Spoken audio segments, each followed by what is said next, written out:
Bom, gente, obrigada pelo convite, professora.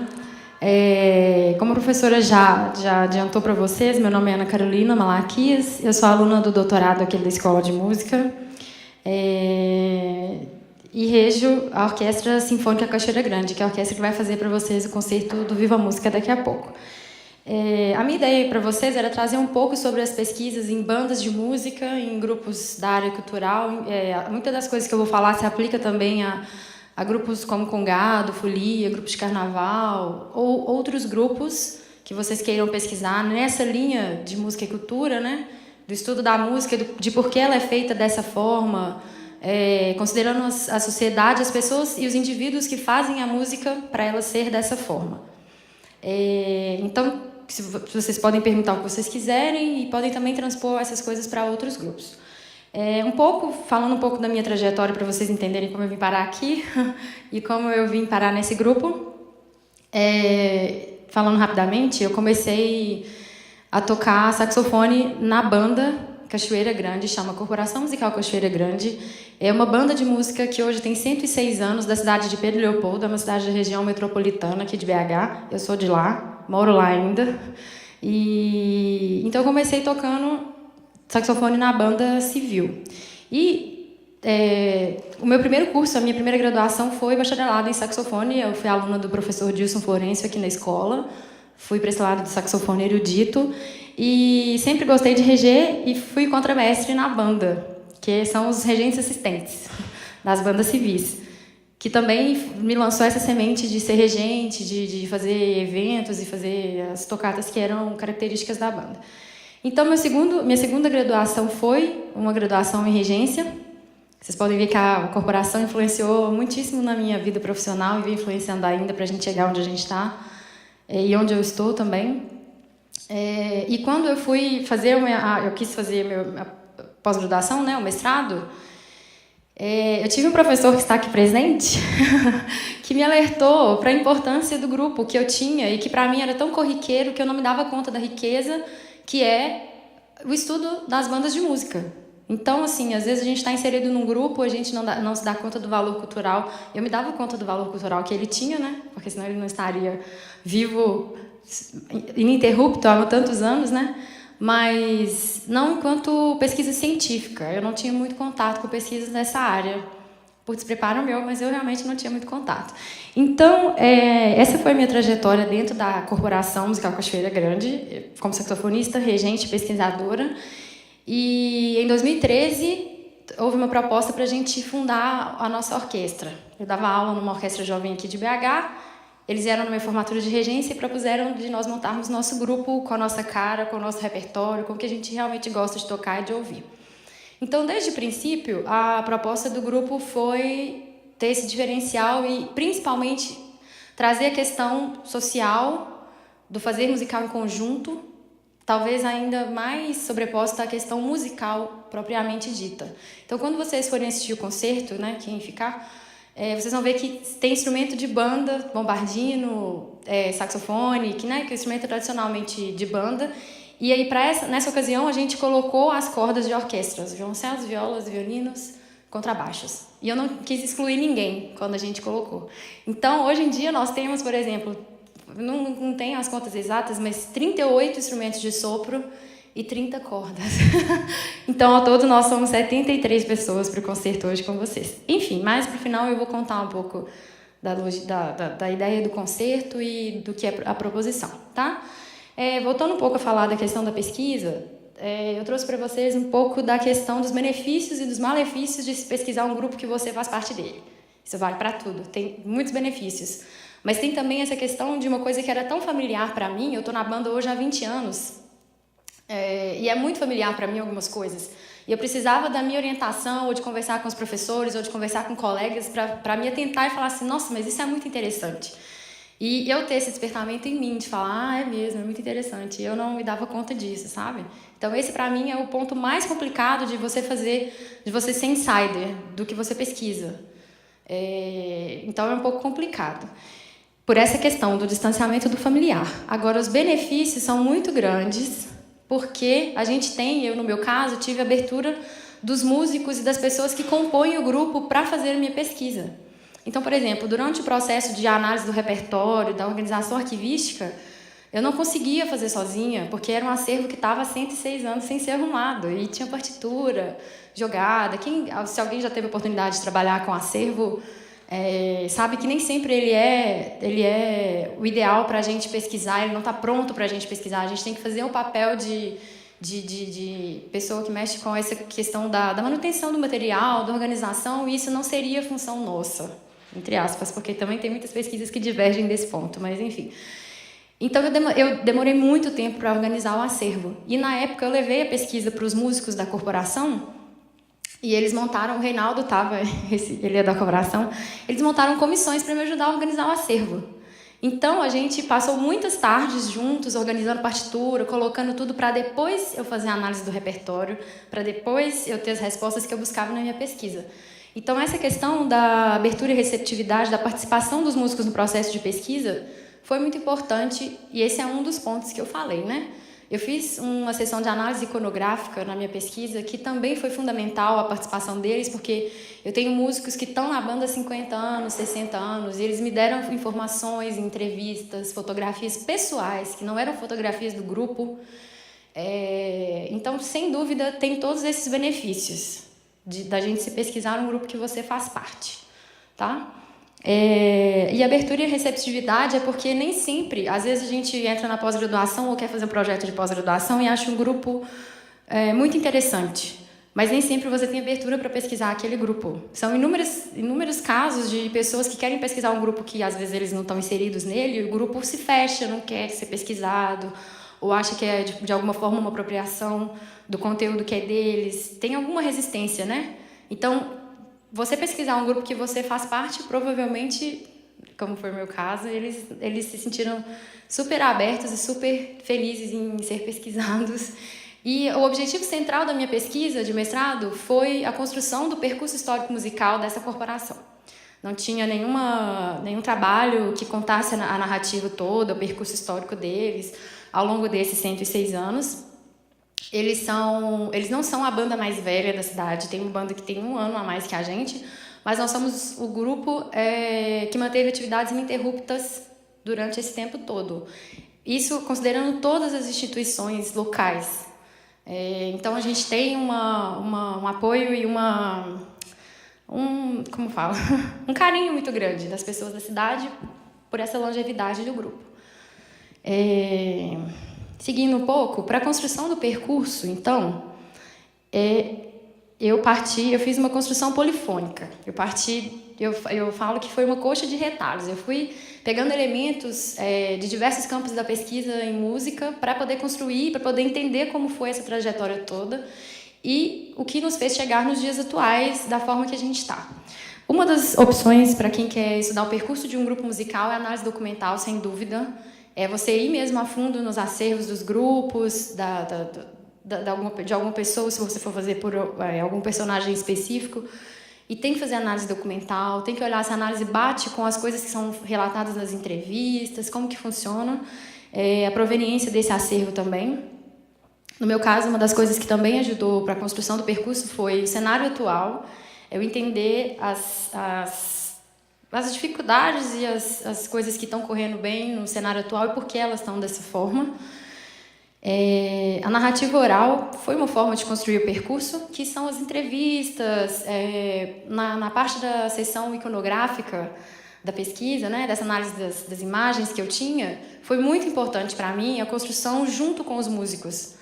Vou dar um exemplo para vocês. Eu não coloquei a fotografia aqui, mas teve uma fotografia da banda que eu recebi de um memorialista, foi no desfile de 6º da Independência. E a banda estava marchando, foi em 78, 75, a banda estava marchando com um papel, sabe, desfile 7 de setembro, que eles estão com uma faixa aqui, estava escrito Ordem e Progresso. O memorialista que me cedeu a foto falou que estava na época da ditadura, que era o nacionalismo que estava evidente na banda, que a banda corroborava com tudo que estava lá. Tudo bem, anotei o que ele falou. E eu levei depois para os músicos da banda. Um dos músicos estava na foto que ele estava falando. E eu não falei nada, que o memorialista me contou. E falei, olha, mas e esse dia aqui, essa faixa, vocês estavam de acordo com a ditadura, né, com a questão nacionalista? Aí ele respondeu da seguinte forma, isso daí foi um pedaço de papel que mandaram a gente pôr na cabeça. Ou seja, se eu tivesse levado um depoimento ou uma entrevista como verdade, eu tinha caído e tinha acreditado em tudo que a pessoa falou, e não que ele esteja errado, mas talvez quando ele recebeu a foto, a informação que ele tinha era aquela.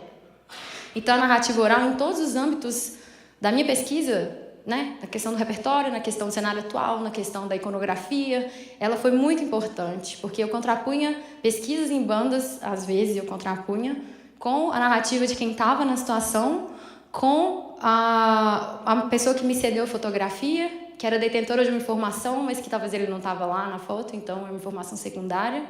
Então, é uma coisa que eu achei bastante importante para a construção do meu trabalho de mestrado.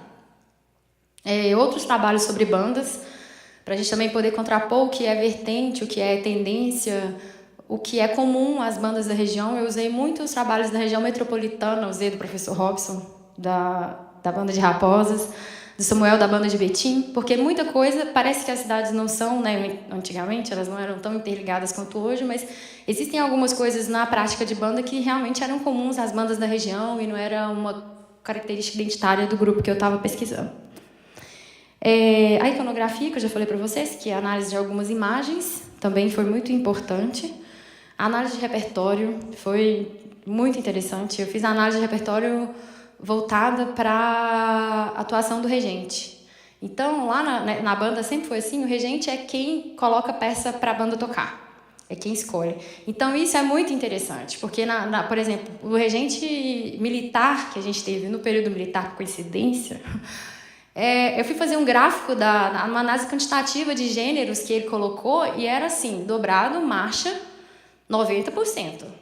3% era valsa, 1% era música popular. Então, parece que não, mas explicita muito a formação do regente, as peças que ele escolhia colocar, pelo menos no meu grupo foi assim, as peças que ele escolheu colocar no repertório. E, dentre outras coisas, né? Mas essa era uma das coisas muito interessantes de se reparar. Depois eu falo mais sobre isso lá na frente. O estudo das relações sociais é como a prática social da banda estava inserida dentro da cidade, que era o Pedro Leopoldo, as forças que geriam o grupo. Por exemplo, a banda há muito tempo foi gerida pela fábrica de tecidos, que foi a principal atividade econômica, então a economia sim intervém nas práticas culturais da cidade. Trabalhar e abordar alguns conceitos. Por exemplo, não sei para quem já conhece muito banda, mas eles têm muitos trabalhos e tem muitas coisas no nosso cotidiano que colocam banda e furiosa como sinônimo. E eu vi 1000 pesquisas sobre isso. E para a gente é uma ofensa chamar a gente de furioso, a gente não aceita. E aí eu fui atrás disso. Eu fui atrás disso porque estava ligado a esse conceito, esse termo, banda e furiosa, estão ligados a conceitos estéticos, eles não são sinônimos. Banda, para a gente, né, que isso foi arraizado em nós, pelo regente, que eu entrevistei ele, e eu fui procurando de onde que veio essa coisa de pra gente ser uma ofensa furiosa. E aí, toda vez que a banda tocava muito forte, estava tocando com som aberto, estava tocando desafinado, ele xingava os músicos. Vocês estão igual a Furiosa! Não sei o quê! E aí o povo não queria ser Furiosa. Só que eu não toquei com esse regente. E eu estava lá, eu era da geração seguinte. Eu estava lá xingando quando me chamava de Furiosa. A gente não é Furiosa. Até hoje a gente não é Furiosa, né? A gente não gosta. E em diversas pesquisas e situações eram sinônimos. Então, foi uma das coisas que foi bastante interessante de observar e que é uma característica identitária do meu grupo. Nesse caso, foi.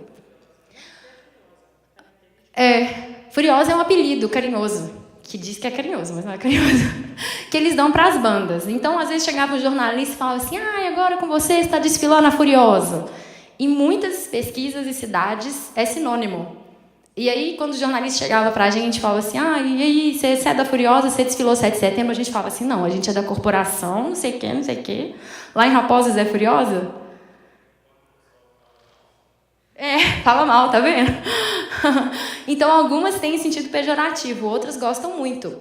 E esse termo, antes de vir desse maestro, que, no nosso caso, ele veio no sentido de furiosa, de ter um som marcado e um som projetado, que é característico de dobrado, desculpa. É característico de dobrado. Mas como ele usava com a gente, talvez fosse também o caso, o sentido pejorativo de xingar, a gente não estava lá, né? Naquela época de xingar quando estava tocando com som rasgado demais, virou pejorativo, a gente não gosta mais. Enfim, tem outras situações, mas esse do conceito é para poder abordar coisas que não são unânimes em todas as bandas. E entra um pouco nessa questão da estética sonora. Para a construção do percurso, eu não fiz a história linear, ela contando 1900 e não sei o que, não foi dessa forma. Eu contei o percurso histórico da corporação, mas tangenciando e dialogando com a influência do maestro, né, por ser a minha área, com a influência do maestro na prática musical. Então, por exemplo, essa questão da estética sonora era muito explicitada, é muito explicitada nos dias atuais e nos últimos regentes. Os dois últimos regentes, eles tinham formação acadêmica, eles estudaram aqui, um era saxofonista, o outro era clarinetista, e a estética musical dos grupos, quando eles estiveram à frente dos grupos, mudou muito, inclusive na formação. Se vocês virem, vocês vão ver algumas fotos, antigamente quando a formação dos regentes eram militares, a gente formava em retângulo, vocês vão ver. E com essa vinda dos regentes acadêmicos para o grupo, a formação passa a ser em U, né? Igual está aqui. A não ser em desfile, mas em retreta, em apresentação, a formação é em U. As peças mudaram muito, a característica estética sonora também. Então, foi com relação a isso, a observar como a formação do regente influenciou nisso tudo. O repertório, o uniforme, os valores que o grupo carrega, a estética sonora, tá bom? Mas alguém que falou alguma coisa, vocês podem me interromper, viu? Que eu falo mesmo. Falando um pouco sobre os elementos iconográficos na construção da memória, que a gente pode pensar, tá, peguei uma fotografia, o que fotografia vai me dizer? O que eu posso analisar? Isso foi o que eu usei na minha pesquisa. Tem N trabalhos sobre isso, tem N formas da gente analisar a fotografia. Esse caso aí é uma procissão de chegada da imagem de São Vicente de Paula, lá na cidade de Pedro Leopoldo. E aí, essa foto ou qualquer foto, eu posso observar o quê? A instrumentação que era usada, para eu saber os instrumentos que estão em uso e em desuso. Por exemplo, no caso dos regentes que foram acadêmicos, a gente observa a inclusão de instrumentos como flauta transversal, instrumentos que não tinham antes nessa formação. O corpo é a postura corporal das pessoas. É muito interessante, porque aparece muito as características do regente na postura corporal, como as pessoas estão posadas para a foto ou como elas estão tocando, se elas estão relaxadas. Vocês vão ver mais para frente.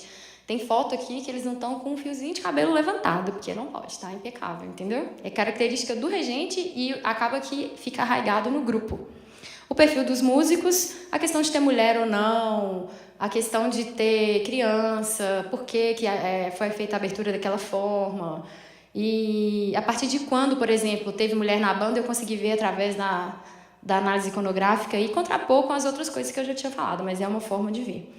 O contexto de atuação são os tipos de apresentações que o grupo fazia, a explicitação das relações de poder, no caso da minha corporação, a ligação com a fábrica, com a igreja, onde que está se tocando, para quem que a gente está fazendo música, também reflete muita coisa. O formato da fotografia, isso é muito interessante. Eu não tinha me atentado para isso quando eu comecei minha pesquisa, mas lendo trabalhos sobre pesquisa iconográfica, eu vi que é uma coisa um pouco óbvia, mas depois que eu li, que eu falei, no caso da fotografia intencional, quando vamos tirar uma foto para colocar na parede da banda, a relação e as coisas que ficam explicitadas são muito maiores, ou não, do que quando a foto é espontânea. Quando a foto é espontânea, a gente também observa coisas, mas é uma coisa para se pensar, se a foto foi tirada propositalmente ou se ela foi tirada para alguma situação específica ou não. A influência dos maestros, como eu já falei com vocês, as formas de execução, se é desfile, se é em movimento, se é retreta, se é concerto. E, por último, o público. Uma relação muito interessante. Nesse caso da foto, por exemplo, aqui não dá para vocês verem direito, mas na procissão só tinha homem. As mulheres não podiam ir na procissão. Ir à procissão. Elas estavam no passeio com as crianças. Então, quando a gente via foto, por muitas vezes tinha essas coisas e falava, mas como assim mulher não pode ir na procissão, né? Não podia. A imagem de São Vicente de Paula, as imagens que chegavam, elas eram recebidas por homens, isso era uma tradição, e as mulheres tinham que ir no passeio com as crianças. E outras coisas mais, mas assim, essa questão de público como ouvinte, hoje vocês vão ver, por exemplo, quando a gente fizer o nosso concerto, a gente tenta pregar uma prática um pouco diferenciada do público passivo do público ativo, de vocês participarem do concerto com a gente. Se vocês quiserem bater palma fora da hora, fiquem à vontade. Se vocês quiserem cantar, porque vocês conhecem muita coisa, sabe? Então, eu na época, observei toda essa relação, né, na medida do possível, dessa questão de ser público ativo e passivo e como ele intervinha na forma de fazer musical. Sobre a organização do acervo e análise de repertório, uma das contrapartidas para o grupo, para qualquer grupo, quando vocês forem pesquisar, é auxiliar na organização do acervo de partituras. De acordo com a análise documental, a última organização do acervo tinha sido em 1976. Então, os meninos que me ajudaram, tinha lagartixa, tinha água, tinha partitura deitada. Então, é uma forma de você dar a sua contrapartida de pesquisador para o grupo que você está pesquisando. E depois que a gente fez essa organização, que todo mundo se envolveu e viu como é trabalhoso, a relação deles com a partitura mudou muito. Ainda não está mais 100% organizado, mas 90% está organizado. A gente consegue fazer um ensaio e falar, eu quero tal música, eu saber onde está e todas as partes estão lá. Isso foi uma contrapartida aí para mim, né, que na época já estava com a orquestra e estava tocando. Até para a gente que trabalha lá, isso ficou mais fácil de manter esse ritmo de ensaio e conseguir achar as coisas que a gente estava procurando.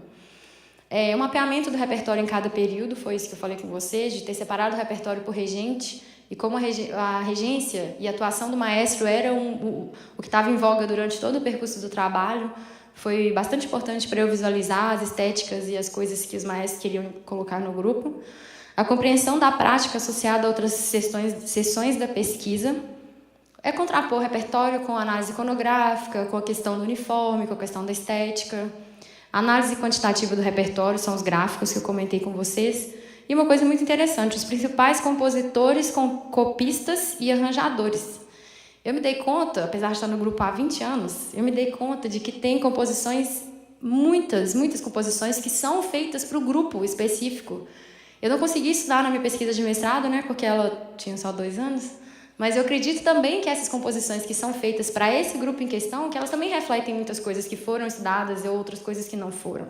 É ainda uma coisa que eu tenho bastante interesse em ver, em como e por que as coisas foram compostas daquela forma, já que foram compostas para esse grupo. A visualizações de problemas na manutenção do acervo. Uma coisa muito interessante, não sei se vocês todos conhecem a figura do copista, era a pessoa que antigamente do grupo tinha a função específica de copiar a partitura mesmo. E eles assinavam, cópia do fulano. Então, nesse período que tinha essa figura de copista, eles tinham mais cuidado com a partitura. Hoje em dia, quando a gente foi fazer essa questão cronológica e essa organização do repertório, a gente viu que nos anos 2000 em diante, tem pouquíssima música. E eu estava lá. E eu sei que a banda tocou muita música nova, inédita. Tinha um volume de obra entrando muito grande. Era para os gráficos estarem lotados de música, e não tinha. Aí fui me perguntar por que não tinha. Dos anos 2000 em diante, teve uma ascensão e a criação dos programas de edição de partitura. Então, acabou a figura do copista e começou a aparecer, eu perdi minha partitura, eu imprimo uma nova para você.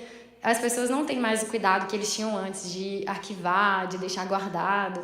E eu vi que eu era essas pessoas, porque eu estou lá há muito tempo, e falava, gente, é verdade, a gente deixa a partitura jogada.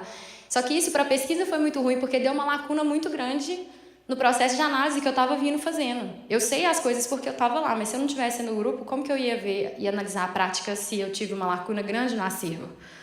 Então, isso foi uma coisa também que eu não tinha me atentado enquanto musicista do grupo, mas enquanto pesquisadora, e foi uma coisa que todo mundo viu e falou, nossa, mas a gente realmente tem cuidado mal. E essa facilidade de imprimir novas partituras tem feito a gente não cuidar das nossas partituras e não ter o cuidado de armazenar, né? E é o que eu já tinha falado, as composições específicas para a banda em questão.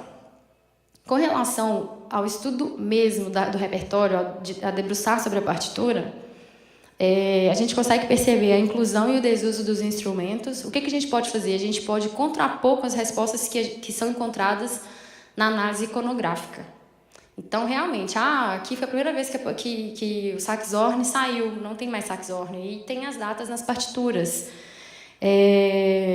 Então, a gente consegue observar a inclusão e o desuso dos instrumentos.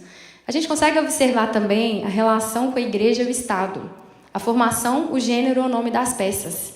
É muito legal porque as composições que são feitas para o grupo especificamente, elas, em determinado momento, quando a força que... 5 minutos?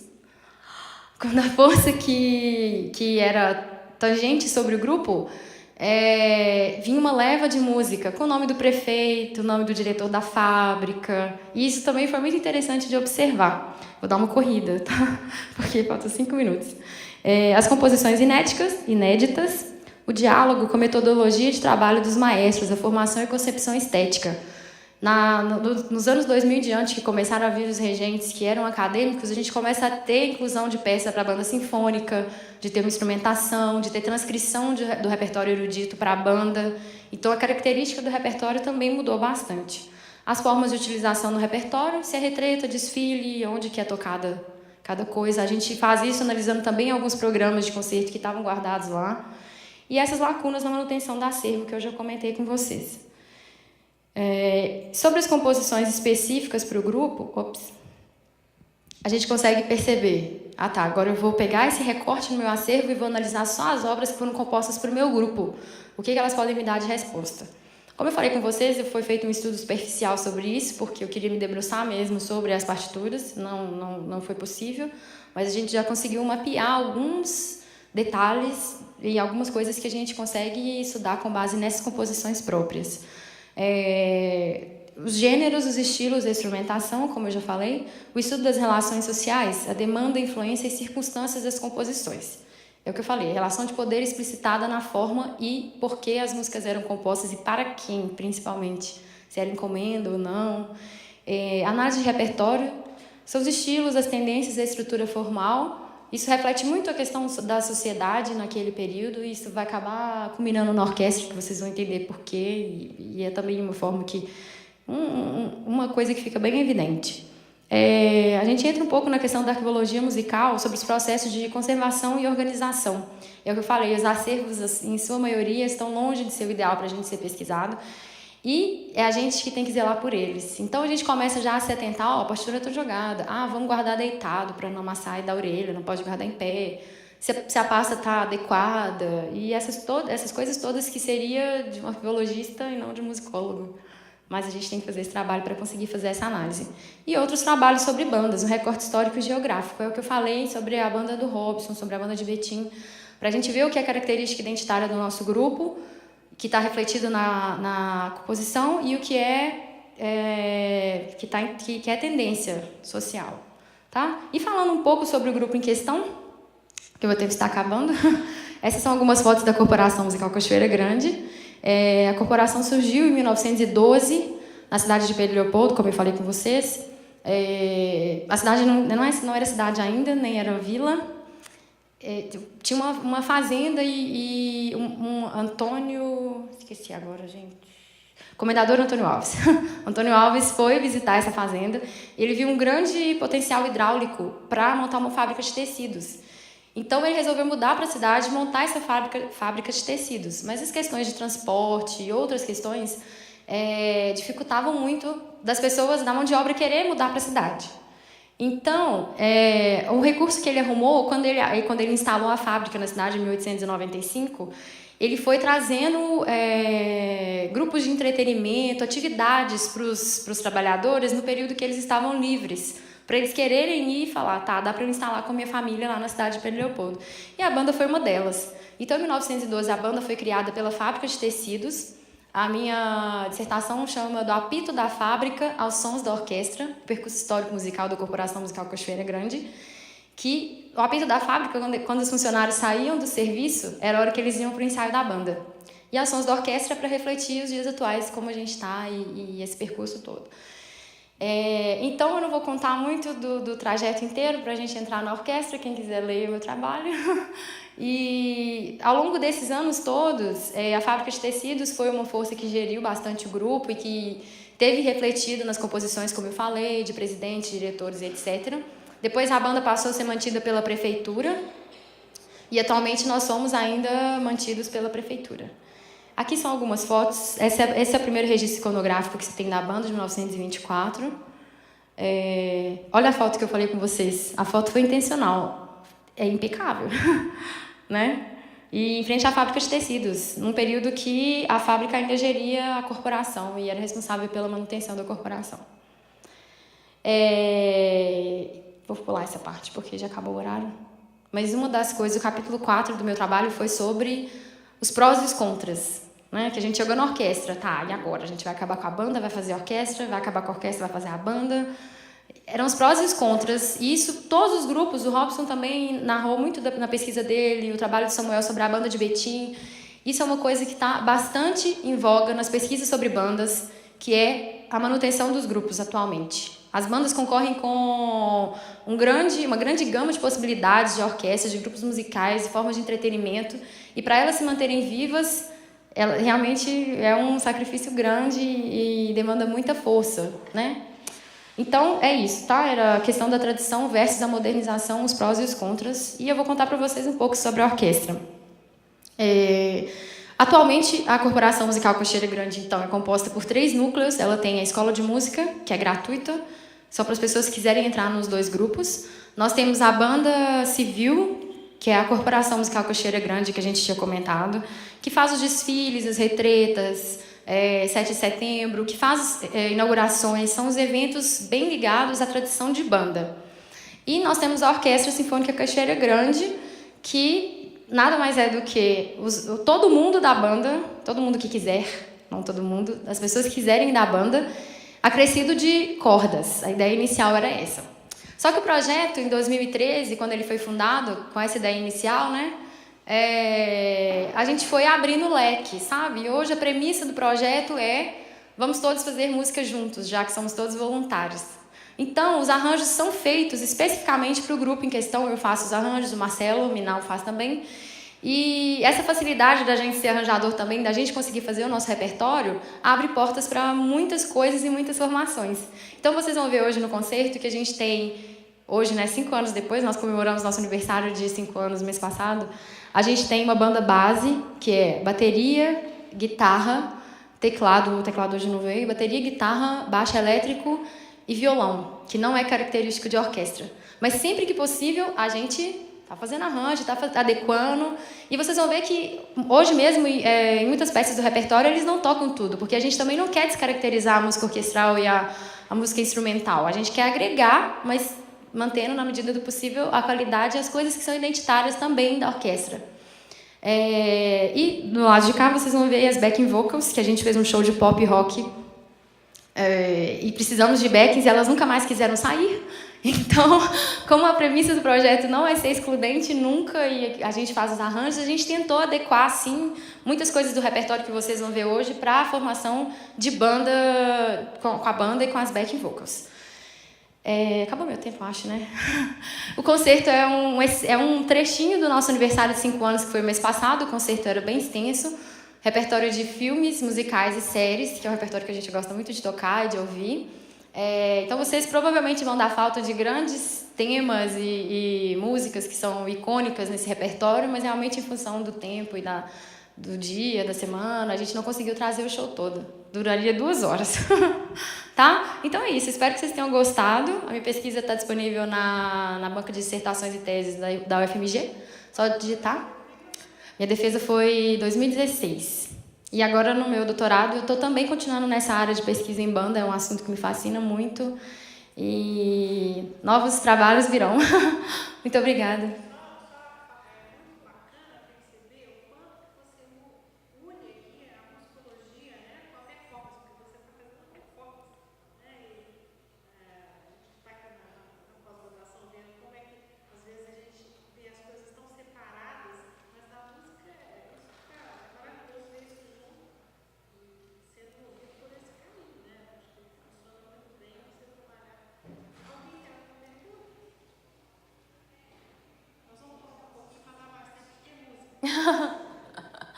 Bom, é isso. Obrigada. Eu acho que as coisas são bem... Uma coisa reforça a outra. A minha vida de performance e nessa trajetória da banda dos 20 anos me ajudou muito enquanto pesquisadora.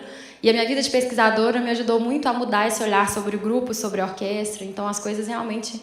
E venham para a pesquisa, para a pós-graduação. É um campo maravilhoso que acresce muito a nossa experiência em várias possibilidades da nossa vida musical. Obrigada. Espero que vocês gostem do concerto. Obrigada. Obrigada.